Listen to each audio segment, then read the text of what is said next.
At syempre, hindi talaga madali ang magtrabaho sa ibang bansa. Kaya naman, nang umuwi at nagbalik sa Pilipinas si Basha Gonzales, ay napagdesisyonan niyang magtayo ng negosyo para hindi niya na kailanganin pang mag-ibang bansa ulit. Alamin natin ang kanyang business story dito lang sa Negosyo Tayo.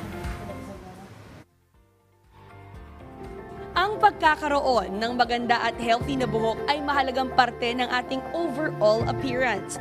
Hindi lamang ini-enhance nito ang ating appearance, but also it boosts our confidence.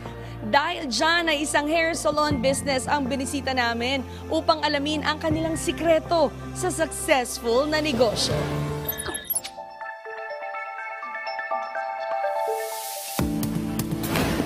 So Basha, let's start off first with your salon. How did you start? Nag-home service lang ako before and then naabot ako ng 3 a.m. So napagod ako. Nag-ipon ako para ma-put up ko yung salon ko. Unang-unang salon ko sa bahay lang. Umupa lang ako ng maliit na bahay. Tapos ayun na, nag-bloom naman ako so far. Basha, ano bang background natin before ka pumasok sa salon business? Entertainer. So bilang isa kang entertainer sa Japan, bigla kang pumasok, umuwi ng Pilipinas, bakit mo naisipang salon business medyo malayo doon sa pinanggalingan mong trabaho? At the time kasi ma'am, humina na yung entertainer ang umisa sa Japan. And after noon, napunta ako ng Taytay. Tapos nakita ko yung mga friend ko, ang lalaki ng kinikita nila. Sabi ko, ba't ganun? Kailangan mag-aral ako nito. So nagmagaling-magaling. Salon business yung nakita mo sa Taytay. Nagmagaling-magaling ako, kahit hindi ako marunong. Sabi ko, pasok mo ko So minsan sa business, lakasan lang din talaga ng loob, no? Meron bang struggles and challenges along the way? Sobrang dami, as in ang hirap, lalo pag walang booking. Parang, my God, paano to?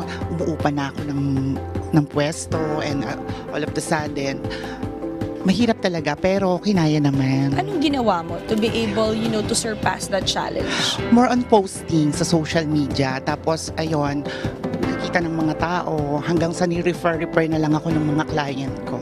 Basta yung faith mo na kaya ko to, kailangan ko tong gawin kasi hindi pwedeng habang buhay nagtatrabaho na lang ako para sa iba.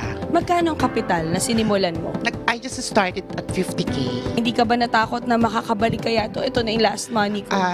Business is a gamble actually. Kaya nag-take ako ng risk. And siguro in 2 weeks nakuha ko ulit yung ROI. Wow!